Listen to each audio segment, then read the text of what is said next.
아침에 거울 앞에 서서 양말을 신다가 저는 잠깐 멈춘 적이 있습니다. 예전 같으면 아무 생각 없이 숙여 신었을 텐데 그날은 허리가 먼저 겁을 냈습니다. 괜히 숙였다가 삐끗하면 어쩌지, 혼자 집에 있는데 쓰러지기라도 하면 누가 알까? 이런 생각이 머리를 스치더군요. 그래서 괜히 웃으며 다시 의자에 앉아 양말을 신었습니다. 별일 아닌데도 나이가 들면 이런 순간 하나하나가 조심스러워집니다. 저는 상담하다 보면 정말 자주 이런 이야기를 듣습니다. 운동하다가 병원 실려갔다는 사람 얘기를 들었어요. 괜히 따라 했다가 관절 망가질까봐 무서워요. 그래서 아예 안 움직여요. 혹시 여러분도 이런 생각 해보신 적 없으신가요? 텔레비전에서 좋은 운동이라길래 따라 했다가 다음 날 몸이 더 아파진 적, 계단 오르내리다가 순간적으로 어지러웠던 적, 운동은 해야 한다는데 잘못하면 큰일 날 것 같아 손을 놓아버린 적 말입니다. 반갑습니다. 어려운 건강 이야기를 이웃집 사람처럼 편안하게 풀어드리는 100세 하루보약입니다. 본격적으로 이야기 시작하기 전에 잠깐만요. 지금 제 이야기에 고개가 끄덕여지신다면 구독과 좋아요 한 번만 눌러주시겠습니까? 여러분의 그 한 번이 비슷한 고민을 가진 분들께 이 이야기가 닿게 해줍니다. 오늘은 조금 솔직한 이야기를 하려고 합니다. 70대 이후 어떤 운동은 몸을 살리는 방향이 될 수도 있지만 어떤 운동은 정말 순식간에 응급실로 이어질 수 있다는 점입니다. 무섭게 들리실 수 있습니다. 하지만 더 무서운 건 그 사실을 모르고 예전 몸 기준으로 움직이는 것입니다. 저는 실제로 운동 열심히 하다가 병원 침대에 누워서야 후회했다는 분들을 여러 번 만나왔습니다. 그분들 대부분은 무리할 생각이 없었습니다. 건강해지려고, 덜 아프려고 움직였을 뿐이었습니다. 그래서 오늘 이 시간에는 세 가지를 분명히 짚어드리려고 합니다. 첫째, 70대 이후에 특히 위험해질 수 있는 움직임의 공통된 특징은 무엇인지. 둘째, 왜 예전에는 괜찮던 동작이 지금은 부담이 되는지. 셋째, 그렇다면 아예 안 움직여야 하는 게 아니라 어떻게 바꾸면 생명을 지키는 쪽으로 갈 수 있는지입니다. 공포로 끝나는 이야기가 아니라 듣고 나서 그래서 이렇게 하면 되겠구나 하고 마음이 놓이는 쪽으로 정리해 드리겠습니다.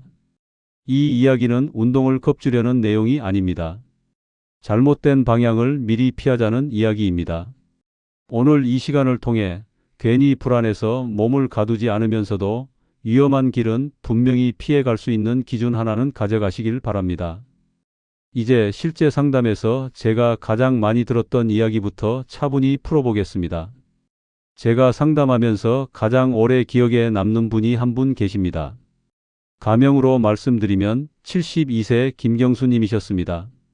이분은 특별히 큰 병이 있다는 이야기를 들은 적도 없었고 주변에서 보기엔 관리 잘하시는 분에 가까웠습니다.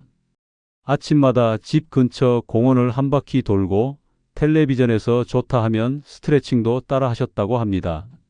문제는 그 따라하기였습니다. 김경수님은 이렇게 말씀하셨습니다. 나이 들면 가만히 있으면 더 굳는다잖아요. 그래서 힘들어도 참고 했어요. 어느 날은 하체를 키워야 한다는 말을 듣고 의자에 앉았다 일어나는 동작을 빠르게 반복하셨습니다. 무릎이 뻐근했지만 운동이 원래 그런 거라고 생각하셨다고 합니다. 그런데 그날 밤 화장실을 가려고 일어나다가 다리에 힘이 풀렸고 결국 응급실에 가게 되셨습니다. 큰 사고는 아니었지만 며칠을 입원하며 누워 지내야 했습니다. 그때 김경수님이 제게 하신 말이 아직도 귀에 남아 있습니다. 운동 안 하려던 것도 아닌데 왜 이렇게 됐을까요? 이런 분들 생각보다 정말 많습니다. 문제는 의지가 아니라 기준입니다. 70대 이후의 몸은 예전에 쓰던 설명서 그대로 움직이면 오히려 고장이 나기 쉬운 상태가 됩니다. 저는 이걸 종종 오래된 집에 비유해서 말씀드립니다. 겉보기엔 멀쩡해 보여도 배관이나 전선은 예전만 못한 경우가 많습니다. 이 집에 예전처럼 물을 한꺼번에 세게 틀면 어딘가에서 문제가 생기기 쉽습니다. 몸도 비슷합니다. 겉으로는 걸을 수 있고 움직일 수 있어 보여도 안쪽의 관절과 균형, 반응 속도는 이미 달라져 있습니다. 여기서 한 가지 질문을 드리고 싶습니다. 혹시 운동을 할 때 숨이 찰수록 효과가 있다고 믿고 계시진 않으신가요? 땀이 나야 운동한 것 같다고 느끼시진 않으신가요? 예전에는 그 기준이 통했을지 모릅니다. 하지만 70대 이후에는 그 기준이 위험 신호가 되는 경우도 적지 않습니다. 몸은 이미 천천히 써달라고 신호를 보내고 있는데 마음은 여전히 예전 속도를 요구하고 있기 때문입니다. 그래서 저는 상담할 때 이렇게 말씀드립니다. 지금 필요한 건 더 센 운동이 아니라 덜 위험한 움직임입니다. 운동의 목적이 기록을 세우는 게 아니라 내일도 스스로 일어나 화장실을 갈 수 있는 힘을 지키는 것이라면 말입니다. 특히 갑작스럽게 힘을 주는 동작, 반동을 이용하는 동작, 숨을 참게 만드는 움직임은 70대 이후에 부담이 커질 수 있습니다. 이런 부분은 사람마다 차이가 크기 때문에 무조건 금지라고 말할 수는 없지만 조심해야 할 신호로는 충분합니다. 많이들 이렇게 하십니다. 아프면 쉬고 좀 괜찮아지면 한꺼번에 몰아서 움직입니다. 며칠 쉬었으니 오늘은 많이 해야지 이런 마음입니다. 하지만 몸은 그렇게 계산하지 않습니다. 쉬었다가 한 번에 쓰는 방식은 오히려 몸을 놀라게 할 수 있습니다. 마치 오랫동안 쓰지 않던 수도꼭지를 갑자기 끝까지 틀어버리는 것과 비슷합니다. 처음엔 괜찮아 보여도 그 다음에 문제가 생기는 경우가 많습니다. 대신 이렇게 해보시면 부담이 훨씬 줄어듭니다. 시간을 늘리기보다 빈도를 늘리는 방식입니다. 한 번에 오래 하지 않고 짧게라도 자주 움직이는 것입니다. 숨이 가빠지기 직전에서 멈추고 다음 날 다시 이어가는 방식입니다. 저는 이걸 몸과 협상하는 운동이라고 부릅니다. 밀어붙이는 게 아니라 오늘은 여기까지 하자고 서로 합의하는 느낌입니다. 물론 이런 말씀을 드리면 이런 질문도 나옵니다. 그럼 저는 아무 운동도 못하는 건가요? 그렇지 않습니다. 다만 속이 예민하신 분, 무릎이나 허리에 불편함이 자주 오는 분, 약을 드시고 계신 분들은 특히 한 번 더 확인하면서 움직이셔야 합니다.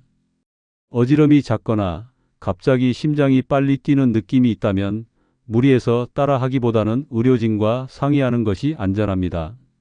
개인차가 정말 큽니다. 이제부터는 70대 이후에 특히 조심해야 할 움직임들의 공통점을 하나씩 풀어보려고 합니다. 특정 운동 이름보다도 이런 특징이 있는 동작은 조심하자는 기준으로 말씀드릴 겁니다. 그렇게 들으시면 텔레비전이든 공원이든 어디서든 스스로 걸러낼 수 있는 눈이 생기실 겁니다. 이 기준만 있어도 위험한 길을 피하는 데에는 큰 도움이 됩니다. 다음 이야기부터 그 기준을 하나씩 차분히 짚어보겠습니다. 첫 번째로 꼭 짚고 넘어가고 싶은 기준이 있습니다. 바로 속도입니다. 혹시 운동은 빠를수록 좋다고 생각하고 계시진 않으신가요? 저는 상담하면서 천천히 하면 운동한 것 같지가 않아서요 라는 말을 정말 자주 듣습니다. 그런데 70대 이후에는 이 생각이 가장 먼저 바뀌어야 할 부분이기도 합니다. 나이가 들수록 몸의 반응 속도는 자연스럽게 늦어집니다. 문제는 근육보다 균형 감각이 더 먼저 느려진다는 점입니다. 빠르게 움직이면 근육은 따라가려고 하는데 균형은 한 박자 늦게 반응합니다. 그 한 박자가 넘어짐이나 삐끗함으로 이어질 수 있습니다. 저는 이걸 종종 빗길 운전에 비유합니다. 도로가 마른 날에는 조금 빨라도 괜찮았던 속도가 비 오는 날에는 그대로 사고로 이어집니다. 몸도 마찬가지입니다. 예전 몸으로는 괜찮았던 속도가 지금의 몸에는 미끄러운 길이 될 수 있습니다. 그래서 저는 빨라지는 운동보다는 느려도 멈출 수 있는 운동을 먼저 권합니다. 동작 중간에 언제든 멈출 수 있는지, 숨을 고를 수 있는지 그게 훨씬 중요합니다. 무릎이나 허리가 약하신 분, 평소 어지럼이 있는 분들은 특히 속도를 낮추는 것만으로도 부담이 크게 줄어드는 경우가 많습니다. 두 번째 기준은 높이입니다. 생각보다 많은 분들이 점프나 깊게 앉았다 일어나는 동작을 쉽게 여기십니다. 젊을 때 체력 운동의 상징처럼 여겨졌기 때문입니다. 하지만 70대 이후에는 이 높낮이 변화가 몸에 큰 자극이 될 수 있습니다. 앉았다 일어날 때 순간적으로 혈압이 흔들리거나 무릎과 허리에 한꺼번에 체중이 실리는 경우가 많기 때문입니다.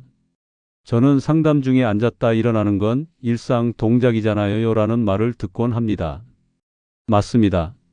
다만 일상에서 한 번 하는 것과 운동으로 여러 번 반복하는 건 전혀 다른 이야기입니다.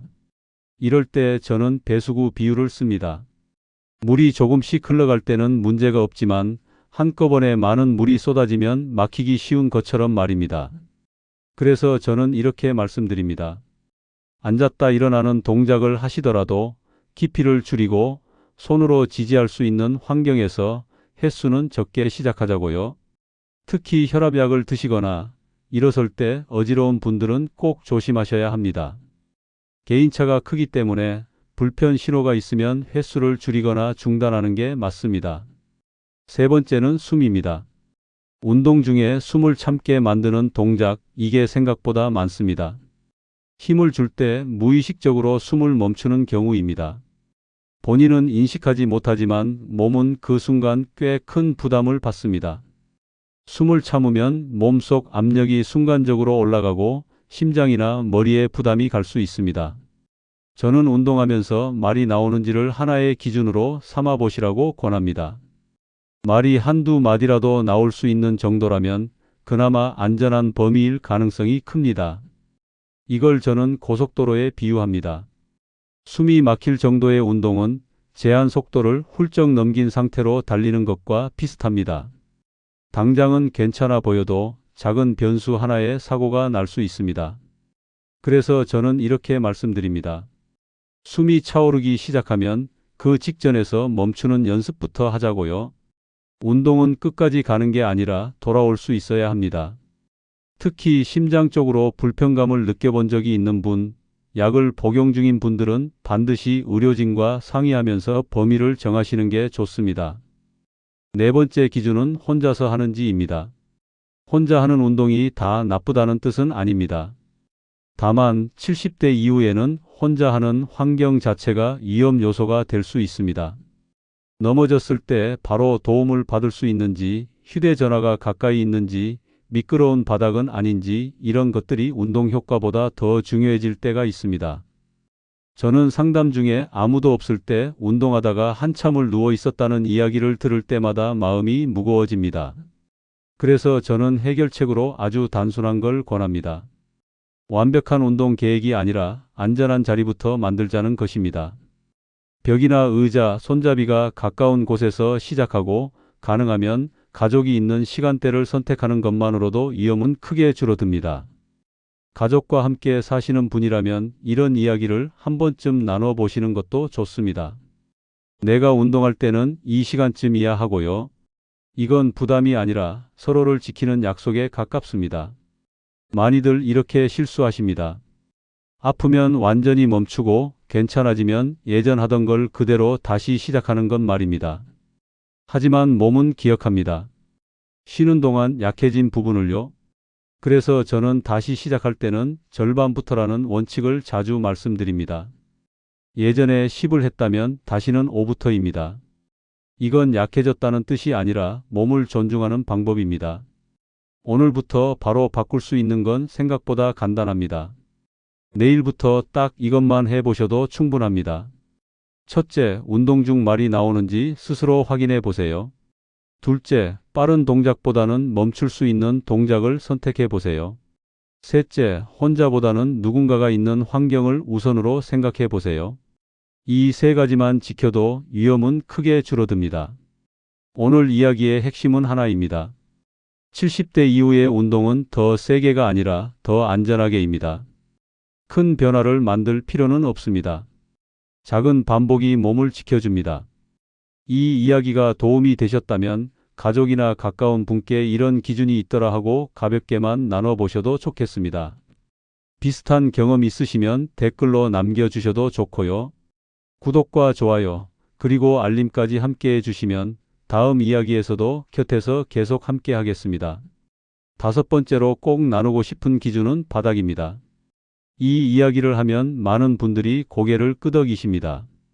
집에서 매트 깔아두고 운동하면 안전할 거라 생각하셨는데 막상 넘어질 뻔한 경험은 그 위에서 더 많았다고 하시거든요. 바닥이 푹신하면 충격은 줄어들 수 있지만 균형을 잡기는 오히려 더 어려워집니다. 발바닥이 단단히 닿는 느낌이 줄어들면 몸은 중심을 잡기 위해 더 애를 쓰게 됩니다. 그 과정에서 발목이나 무릎이 먼저 긴장하게 되고 순간적으로 중심을 잃기 쉬워집니다. 저는 이걸 모래 위를 걷는 느낌에 비유합니다. 처음엔 부드러워서 좋아 보이지만 몇 걸음만 가도 발이 쉽게 피로해집니다. 그래서 저는 이렇게 말씀드립니다. 운동은 미끄럽지 않고 너무 푹신하지 않은 바닥에서 하는 게 좋다고요.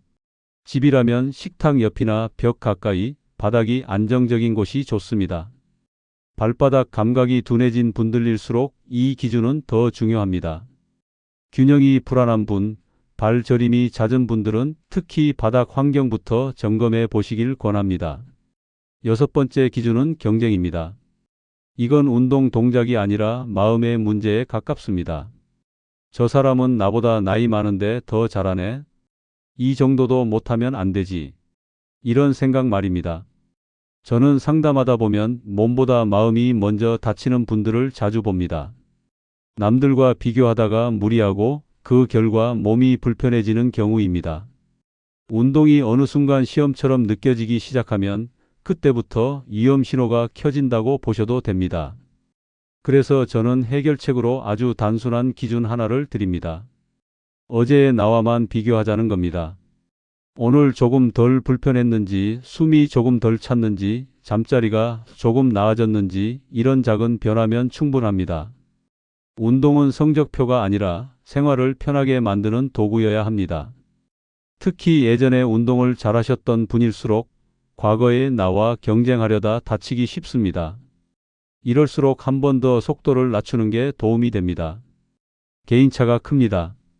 일곱 번째 기준은 회복입니다. 많은 분들이 운동하는 시간에는 신경을 쓰시지만 회복에는 덜 신경을 쓰십니다. 운동하고 나서 바로 찬바람 쐬기, 땀이 마르기도 전에 씻기, 피곤한데도 바로 다른 일을 이어가는 습관 말입니다.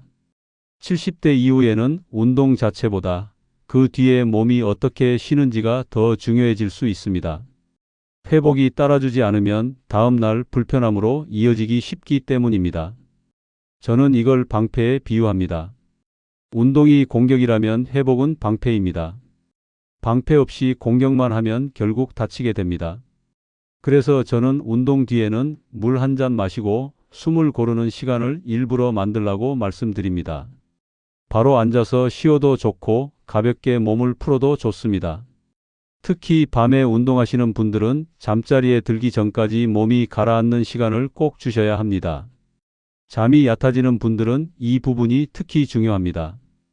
여기까지 들으시면서 이런 생각 드실 수도 있습니다. 조심할 게 너무 많은 거 아니에요? 그래서 지금부터는 딱 정리해서 말씀드리겠습니다. 지금까지 말씀드린 걸 한 문장으로 묶으면 70대 이후 절대 피해야 할 운동의 공통점은 딱 6가지입니다. 맞습니다. 저는 기준을 줄여서 이렇게 정리해 드립니다. 빠르지 않게, 높이지 않게, 숨 막히지 않게, 혼자 위험하지 않게, 바닥이 불안하지 않게, 그리고 회복할 시간을 남기는 것.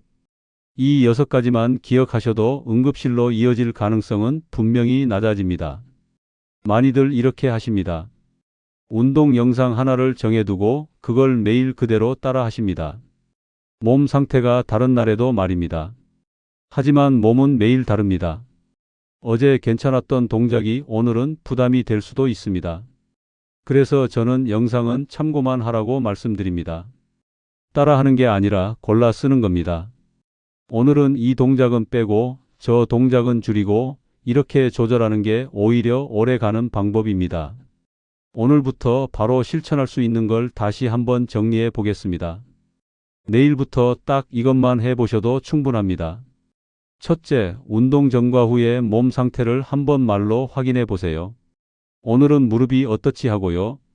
둘째, 동작 중간에 멈출 수 있는 여유를 꼭 남기세요. 셋째, 운동한 날은 회복 시간을 일부러 챙기세요. 이 3가지만 지켜도 몸은 훨씬 편안해질 수 있습니다. 오늘 이야기의 끝에서 저는 이 말씀을 꼭 드리고 싶습니다. 70대 이후의 운동은 용기의 문제가 아니라 방향의 문제입니다. 겁을 없애려고 무리할 필요도 없고 무서워서 완전히 멈출 필요도 없습니다. 기준만 바꾸면 됩니다. 큰 변화가 아니라 작은 반복이 몸을 지켜줍니다. 이 이야기가 떠오르는 가족이나 지인이 있으시다면 부담 없이 한번 공유해 보셔도 좋겠습니다. 이런 기준이 있더라 정도면 충분합니다.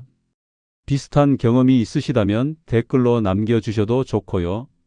여러분의 이야기가 또 다른 누군가에게는 큰 도움이 됩니다. 구독과 좋아요, 알림까지 함께 해주시면 다음 시간에도 저는 이 자리에서 계속 곁에서 이야기 나누겠습니다.